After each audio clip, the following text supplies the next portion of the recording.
복이 있으리로다. 나도 또한 하나님의 영을 받은 줄로 생각하노라. 아멘. 우리가 이 고린도전서 7장은 결혼에 대해서, 독신에 대해서, 이혼에 대해서, 그리고 재혼하는 것에 대해서 약간 그러한 가르침을 주고 있습니다. 근데 여러분, 고린도전서 7장을 읽다가 보면 사도 바울이 이것은 주의 명령이요, 그것을 첨부하는 경우도 있고, 이것은 주의 명령이 아니고 내 의견이요, 그렇게 하죠. 그러나 오늘 40절 말씀에도 나도 또한 하나님의 영을 받은 줄로 생각하노라. 그리고 25절 말씀에도 내가 주께 받은 계명이 없으되 주의 자비하심을 받아서 충성스러운 자가 된 내가 의견을 말하노니. 그래서 주의 명령이 확실한 것이 있고, 성경을 읽다가 보면 여러분, 어떤 사건에 대해서는 성경에서 확실하게 아주 명명백백하게 가르침을 주는 내용이 있어요. 그러나 어떤 때는 어떤 내용에 대해서는 정확하게 아주 명명백백하게 확실하게 언급하고 있지 않습니다. 그것은 어떤 성경의 전체적인 흐르는 원리나 하나님 전체적인 하나님의 가르침을 통하여서 그 일을 비추어 보아야 하는 때가 있어요. 그래서 사도 바울이 25절과 40절 말씀을 통해서 나는 하나님의 영을 받았다. 그리고 나는 주의 자비하심을 받아서 충성스러운 자가 되었다. 그러니까 여러분들이 어떤 일에 대해서 성경에 그대로 명명백백하게 기록된 것은 그대로 받으면 돼요. 그러나 그렇지 않은 사건들에 대해서는 여러분들이 설교를 통해서 또 목사님의 그 조언을 통해서 성경적인 원리를 꿰뚫어서 그 조언을 받고 그것을 하나님의 말씀으로 받고 순종하잖아요. 그런 것처럼 자기도 이 성령 하나님의 영을 받은 사람이다. 주의 자비하심을 받아서 충성스러운 사도가 되었다. 그러니 자기가 가르치는 이 가르침도 주님이 주시는 가르침이나 차이가 없다. 그 사도권, 사도에게 준 하나님의 권위로 가르친다 이거예요. 그래서 주님이 주시는 말씀과 진배가 없다. 그렇게 처음과 끝에 이야기를 합니다. 그래서 오늘은 우리가 좀 7장을 정리하면서 또 오늘 주신 말씀에 대해서 함께 은혜를 나누도록 하겠어요. 여러분, 사도 바울은 특별히 결혼하라고 합니다. 결혼하라고 하죠. 근데 창세기 말씀하고는 다르게 뭐 때문에 결혼을 해야 되는, 이러이러한 이유 때문에도 결혼을 해야 되고 이러이러한 이유 때문에도 결혼을 해야 되지만 특별히 사도 바울이 결혼을 하라 하는 그 이유 중에 특별한 이유가 있는데 그게 뭐냐면 음행을 피하기 위하여 결혼하라는 거예요. 음행을 피하기 위해서 결혼하라는 것입니다. 음행을 피하기 위하여 남자마다 자기 아내를 두고 여자마다 자기 남편을 두라. 그러니까 결혼하는 이유가 많이 있죠. 창세기에 보면 하나님이 남자 혼자 살아가는 것, 여자 혼자 살아가는 것, 그거 별로 보기가 안 좋았어요. 그래서 결혼하라고 하는 거예요. 그리고 남자 혼자 모든 걸 다 이렇게 할 수 있는 게 아니에요. 그래서 여자 혼자 다 할 수 있는 게 아니에요. 그래서 서로 남편이 아내를 돕고 아내가 남편을 돕고 돕는 배필로 한 몸으로 살아가라 결혼하는 거예요. 그리고 생육하고 번성하여 땅에 충만하라. 그래서 결혼을 시키는 거예요. 그러니까 여러분, 미운정 고운정 든다고 하잖아요. 결혼하면 미운정 고운정, 그렇죠? 그러면서 여러분 더불어 살아가는 것을 배우는 거죠. 더불어 살아가는 거예요. 여러분, 나 혼자 할 수 없어요. 아내가 있어서 어떤 때는 그 일이 돼요. 어떤 때는 남편이 있어서 그 일이 돼요. 서로 돕는 배필로. 그리고 종족 보전, 이 땅에 편만케 되는 그걸 위해서 결혼을 합니다. 남자가 여자를 아내로 두고 여자가 남자를 남편으로 두는 거예요. 근데 사도 바울은 특별히 뭐예요? 음행을 피하기 위해서 결혼하는 여러분 생각해 보세요. 사회가 어떻게 될까요?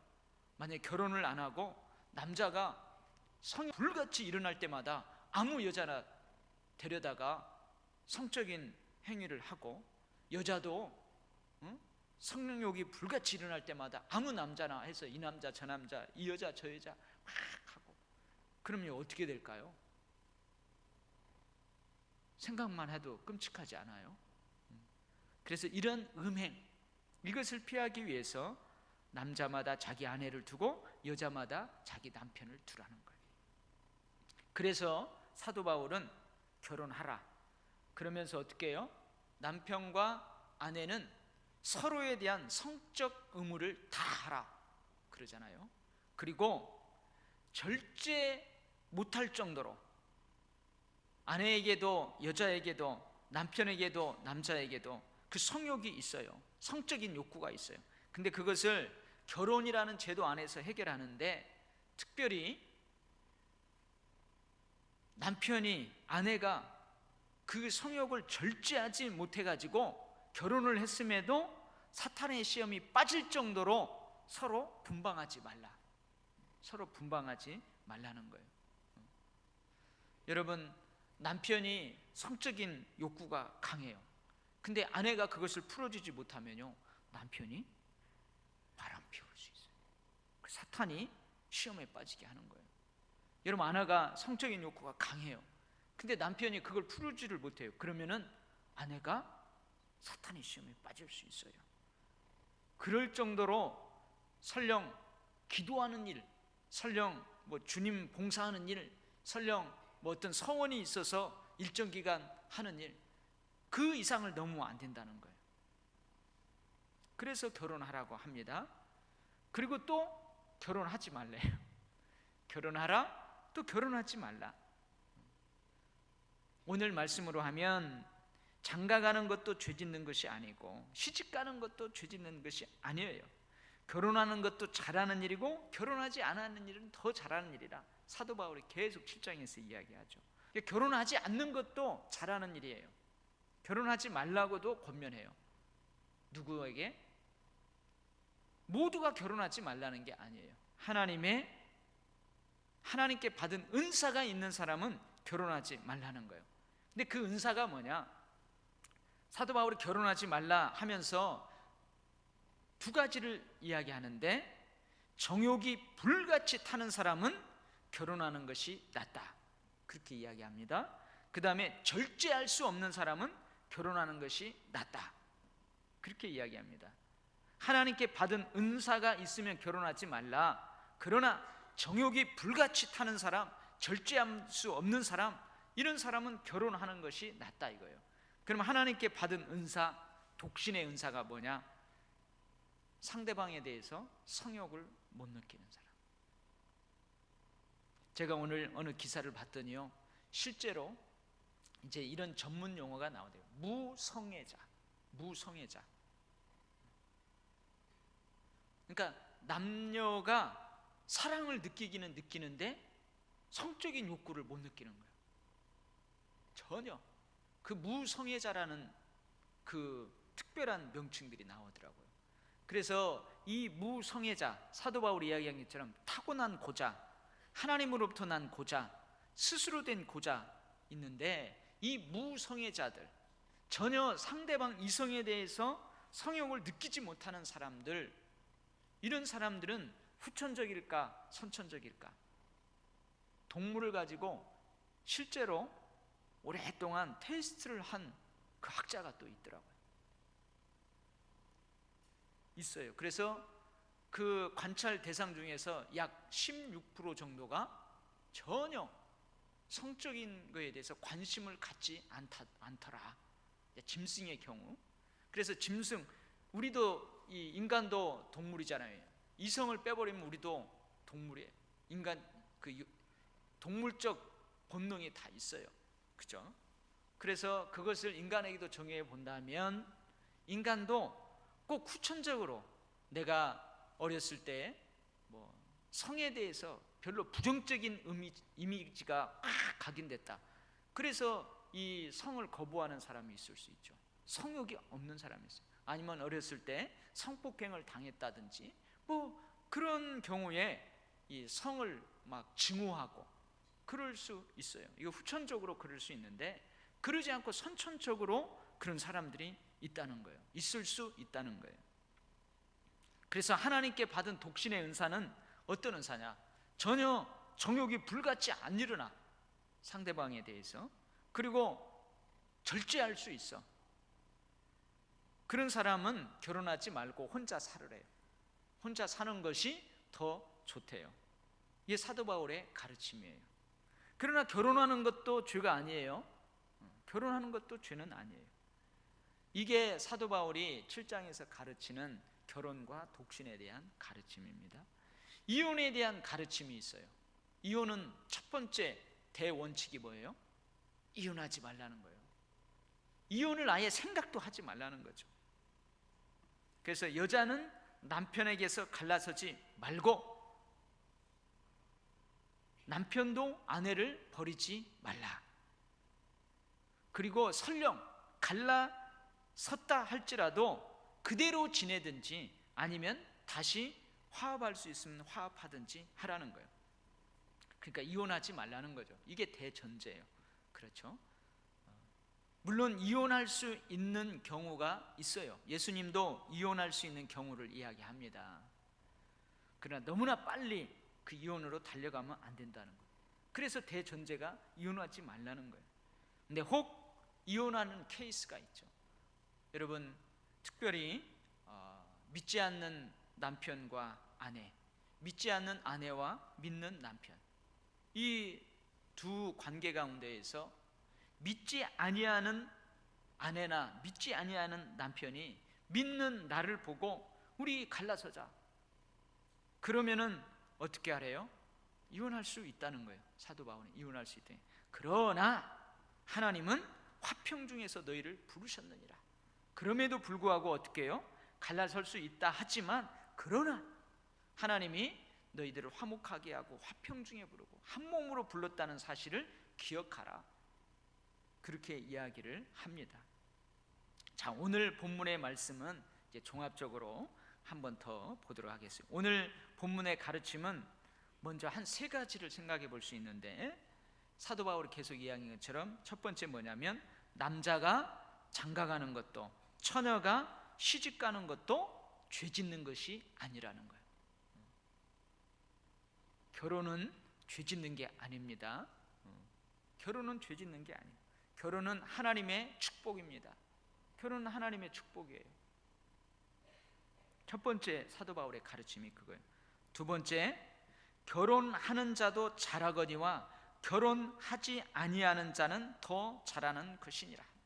그러니까 결혼하는 것이 죄가 아닌 것처럼 결혼하지 않는 것도 죄가 아니라는 거예요. 죄가 아니라는 거예요. 사도 바울의 가르침은 그것입니다. 이게 앞에서 이야기한 대로 하자면, 결혼하지 아니하는 것이 너 죄가 아니다. 그러니까 은사가 있으면, 하나님께 받은 은사가 있으면 그렇게 하라는 거죠. 그리고 오늘 특별히 재혼에 대해서도 살짝 언급하는데, 사별한 사람은 재혼할 수 있다. 그러나 주 안에서만 할 것이니라. 서로 믿음 안에서만 할 것이니라. 그러나 그냥 지내는 것이 더욱 복이 있다. 그렇게 권면을 합니다. 그 다음에 세 번째는, 내가 이렇게 너희들에게 말하는 것은 너희의 유익함을 위한 것이다. 너희의 유익함을 위한 것이다.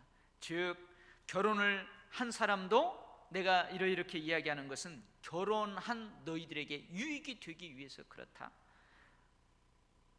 독신으로 사는 너희들에게도 내가 이렇게 이야기하는 것은 너희에게 유익이 되게 하기 위해서다. 이혼한 사람들도, 사별한 사람들도, 재혼한 사람들도 모두 다 내가 이렇게 이야기하는 것은 너희에게 유익이 되게 하기 위함이다. 그런 거. 그래서 오늘은 유익이 되게 하려 함이라. 다른 말로 하면, 오직 너희로 하여금 이치에 합당하게 하여 흐트럼 없이 주를 섬기게 하려 함이라. 이 말을 덧붙여요. 그래서 오늘은요, 사도 바울의 가르침은 다 오케이죠. 다 오케이. 다 오케이. 그래서 오늘은 이것을 한번 생각을 해요. 자, 우리가 결혼을, 여기 결혼한 사람 있죠? 결혼이 나에게 유익이 되고 우리 가정에 복이 되어야 한다는 거예요. 그러면 우리 결혼한 우리 가정이 어떻게 하면은 이 결혼이 유익이 되고 복이 되겠는가? 그것을 생각해 보자는 거예요. 그것이 더 중요해요. 여러분, 내가 지금 미혼으로 살아요? 내가 재혼했어요? 그러면은 미혼으로 사는 거, 내가 사별을 했든지 아니면 지금 처녀로서 아직 결혼하고 나는 결혼 안 할 거야, 평생 미혼으로 살 거야, 그런 사람도 그것이, 그 선택이 자기에게 유익이 되어야 되고 복이 되어야 된다는 말이에요. 내가 재혼하고 한 것도, 그것도 나에게 복이 되어야 한다는 말이에요. 그러면 그것이 유익이 되려면 어떻게 할 것인가? 뭘 근거로 해서 그것이 유익하고 그렇지 아니한가? 오늘 사도 바울이 두 가지를 이야기합니다. 두 가지를. 그래서 여러분의 결혼 생활이 유익하고 복이 되려면은 저렇게 하라는구나, 오늘 좀 깨달으실 거예요. 한번 보겠어요. 첫 번째는 임박한 환난과 관련되어서 우리의 처지가 복이 되어야 돼요. 지금 우리가 그런 상태가 우리에게 유익이 되어야 되고 복이 되어야 된다는 거예요. 임박한 환난은 임박한 종말하고 관련이 있어요. 그래서 물론 이 사도 바울이 여기에서 임박한 환난, 이것은 임박한 종말하고, 즉 예수님이 재림하시잖아요. 재림 전에 큰 환난과 박해가 있을 것이라고 주님이 말씀하셨어요. 그래서 이 임박한 환난은 임박한 종말하고 관련이 있어요. 근데 이 초기 교회에는, 특별히 데살로니가 전후서를 쭉 읽어보고 그러면은 이 초대 교회에는 임박한 종말 사상이 있었어요. 즉 무슨 말이냐면, 예수님이 승천한 그대로, 내가 이 올라간 그대로 다시 오리라, 너희 살아있는 중에서도 내가 다시 오는 것을 볼 수 있을 것이다, 그런 말씀을 있거든요. 그러니까 주님이 곧 오신다는 그 말이 있어요. 그래서 마라나타, 주님 어서 오시옵소서, 이 마라나타 사상이 있다는 거예요. 그리고 이 임박한 환난은 임박한 종말하고 관련된 환난일 수도 있고, 그리고 모든 시대에 걸쳐서 현실적으로 우리가 겪는 고난, 환난, 그렇게 생각해 볼 수도 있어요. 그러니까 이거하고 관련되어서 지금 우리가 결혼을 했든 미혼이든 재혼이든 어떤 상태에 있든 그것과 관련돼서 우리가 유익이 되어야 된다는 거예요. 우리에게 복이 되어야 된다는 거예요. 두 번째는 사도 바울이 뭘 언급하냐면은 주님과 관련돼서 우리 가정을 보고 내 결혼 생활을 보고 내가 지금 혼자 살아가는 걸 보고 그것을 볼 때 유익하게 되어야 된다는 거예요. 주의 일하고 관련되어서 그렇다는 거예요. 자, 그러면 먼저 임박한 환난, 임박한 종말 한번 살펴보겠습니다. 여러분, 특별히 임박한 환난, 임박한 종말과는 관련되어서 뭐라고 하냐면 육신의 고난이 있다는 거예요. 그죠? 우리가 이 세상을 살아갈 때 육신적인 고난이 있어요. 육신적인 고난이 있어요. 근데 주님이 곧 오세요. 오시기 전에 큰 환난과 박해가 있을 거라는 거예요. 그러면 여러분, 홀몸인 사람과 처자식이 딸린 사람과 누가 더 육신적인 고난이 크겠어요?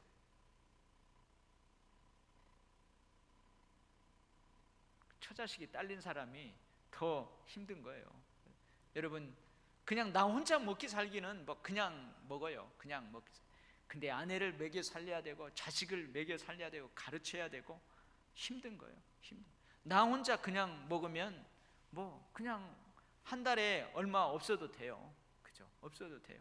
근데 그냥 얼마 안 벌어도 돼요. 근데 처자식을 먹이 살려면은 땀을 흘리하고, 오늘 좀 쉬고 싶어도 어떻게 해요? 나가야 돼요. 나가서 벌어야 돼요. 그런 육신적인 고난이 있다는 거예요. 여러분, 우리 일제강점기 때라든지 6.25 때라든지 여러분 그 신앙을 지키다가 순교하신 분들 보면 자기가 홀몸이면은 유혹도 많지 않아요. 자기가 홀몸이면. 근데 그 일본 순사들이 너 이렇게 하지 않으면은 너 어머니도 네 자식도 저 건너방에 있는데 이렇게 한다. 어떻게 하겠다. 그러면 어때요? 사람이 약해지는 거죠. 약해지는 거예요. 이런 면에서 사도 바울은 뭐라고 하느냐? 결혼하지 않는 것이 유익이고 복이라는 거예요. 결혼하지 않는 것이 유익이고 복이라는 거죠. 이것을 또 뒤에 가서 한번 약간 바꿔서 또 적용을 한번 해보도록 하겠어요.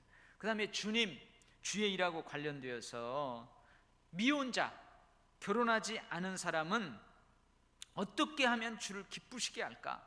주의 일을 염려한다는 거예요. 마음과 생각과 행동을 주님을 위해서 많이 드린다는 거예요. 몸과 영을 다 거룩하게 하려 한다. 여기서 거룩은 도덕적 윤리적인 거룩을 말하는 게 아니에요. 주님을 향한 헌신의 자세를 언급하는 거예요. 그러니까 몸과 영을 다해서 주님을 향한 그 헌신이 지극하다는 거예요. 남다르다는 거예요. 그렇죠?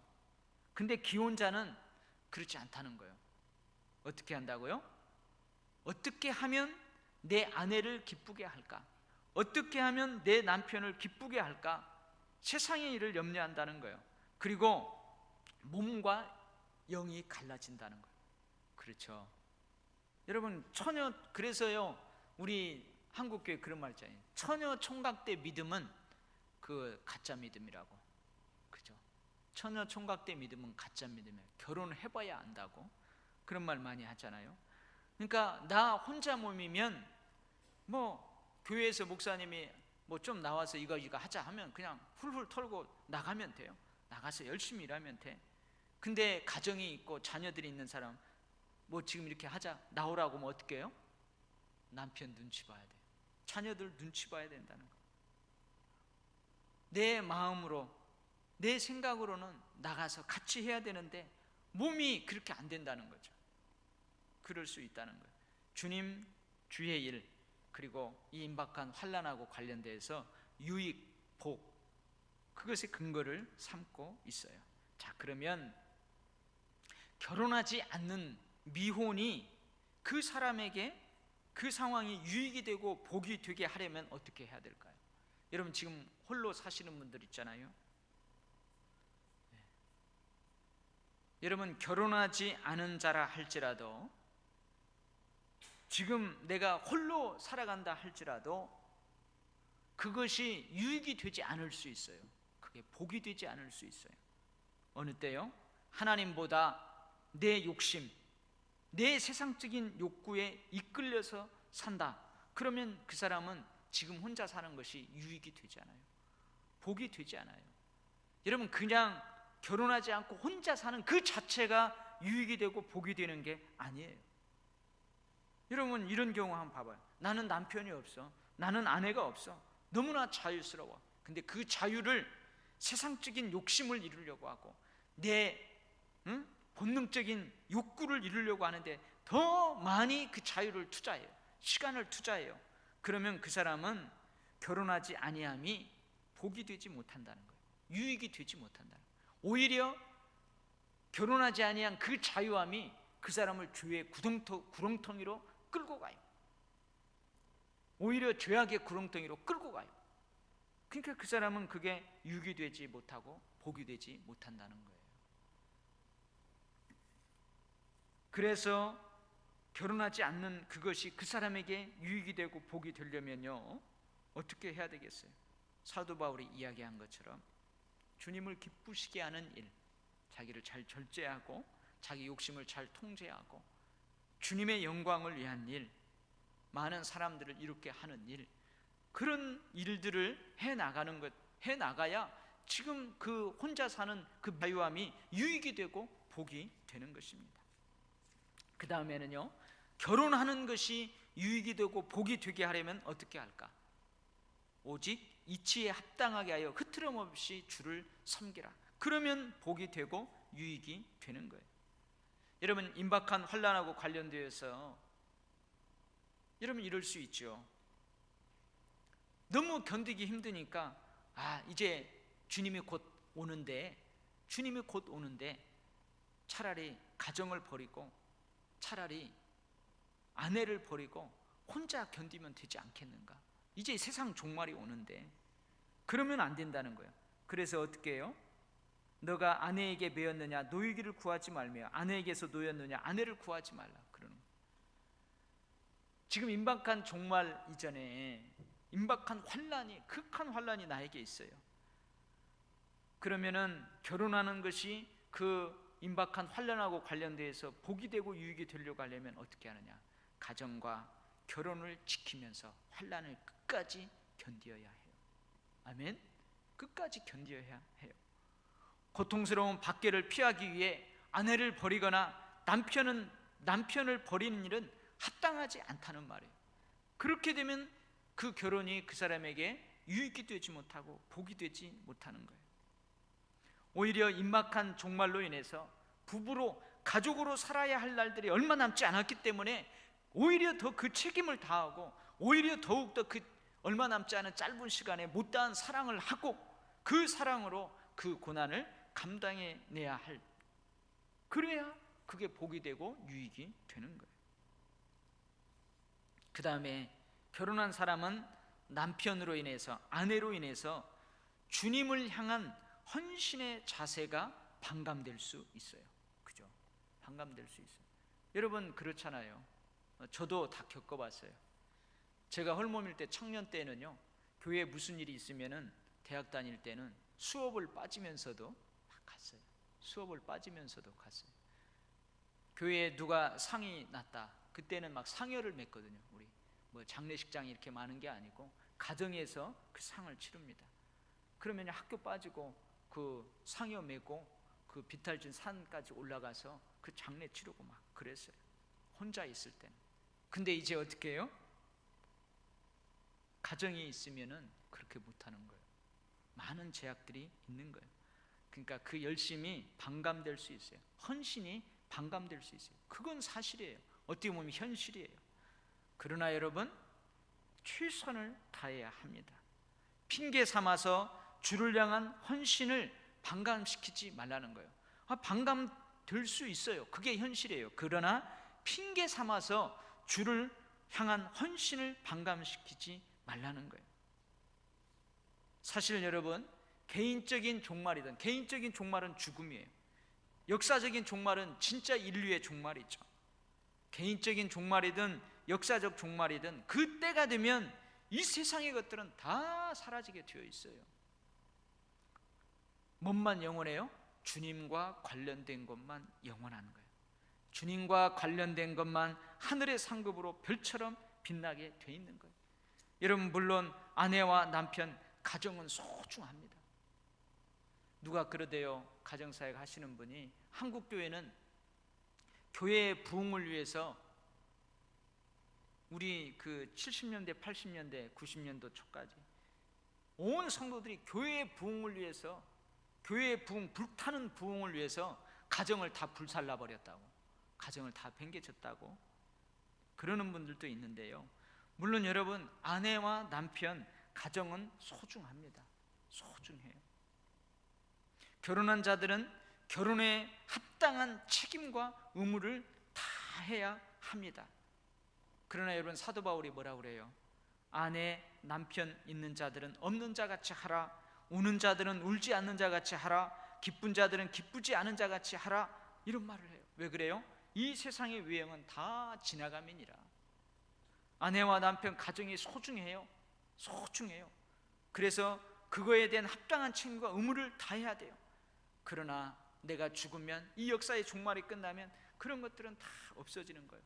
단지 그 아내와 남편과 그 가정에서 주님과 관련되었던 것만이 하늘의 상급으로 별처럼 영원히 빛나게 되는 것입니다. 그래서 어떻게 하라고요? 가정을, 남편을, 아내를 소홀히 하면 안 되지만 그 남편을 우상화하고 그 자녀를 우상화하고 그 남편과 아내와 자녀를 절대화해서 주님의 일, 영원한 가치를 희생시키면서까지도 거기에 올인하는 것은, 여러분, 그것은 유익된 일이 아니에요. 복받는 일이 아니에요. 그리스도인에서 바람직한 것이 아니에요. 여러분, 남편이, 아내가, 자녀들이 우상이 되면 안 된단 말이에요. 우상이 되면 안 돼요. 그러라고 결혼하라는 게 아니에요. 결혼을 통해서 남편, 아내, 자녀들을 통해서 오히려 하나님을 영화롭게 하라고 그렇게 축복으로 가정을 주신 거예요. 그렇게 되어야 그 결혼이, 그 가정이 그 사람에게 유익이 되는 것이고 복이 되는 거예요. 근데 여러분, 남편이 우상이 되어버리고 아내가 우상이 되어버리고 자녀들이 우상이 되어버리면 결혼의 유익, 결혼의 축복이 되지 못해요. 되지 못하는 경우가 많이 있습니다. 참 저도 어느 때는 참 그래요. 어느 때는 참 고민도 많이 합니다. 아내에게 핀잔도 많이 듣습니다. 어느 때에는요, 교회 일과 가정, 그리고 자녀와 또 교회 일, 그런 것들이 그냥 엇갈릴 때는 문제가 안 돼요. 겹칠 때에는요, 어떻게 해야 될지, 참 이렇게 하면은 가정을 소홀하는 것 같고 자녀들을 위해서 소홀히 하는 것 같고 그런 때가 많아요. 그래서 제가 청년 사역할 때는요, 제가 가정사역 세미나에 한번 갔더니 거기서 서로 이제 목회자들 가정을 나누는 거예요.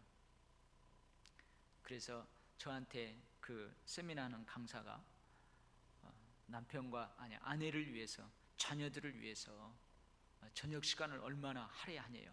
근데 제가 그때 청년 사역을 하고 있었거든요. 청년들은 주로 저녁에 모이죠.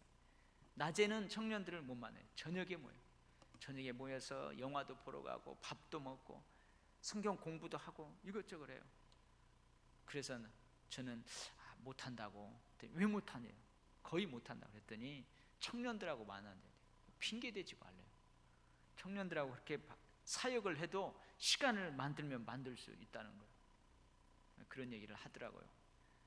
여러분, 가정이 중요하죠. 남편과 아내가 중요합니다. 남편의 눈치 보는 거, 아내의 눈치 보는 거, 자녀들의 눈치 보는 거, 그들의 상황과 형편을 살피는 거 중요해요. 그러나 그것이 절대화되고 우상이 되어버리면 그런 걸로 인하여서 예수님보다, 하나님보다 그것들을 더 높이 두고 예수님이, 하나님이 계셔야 될 그 자리에 그것들이 있게 되면 그 결혼은 원래 축복이고 유익이 돼야 되고 복이 돼야 되는데 그러지 못할 수 있다는 거예요.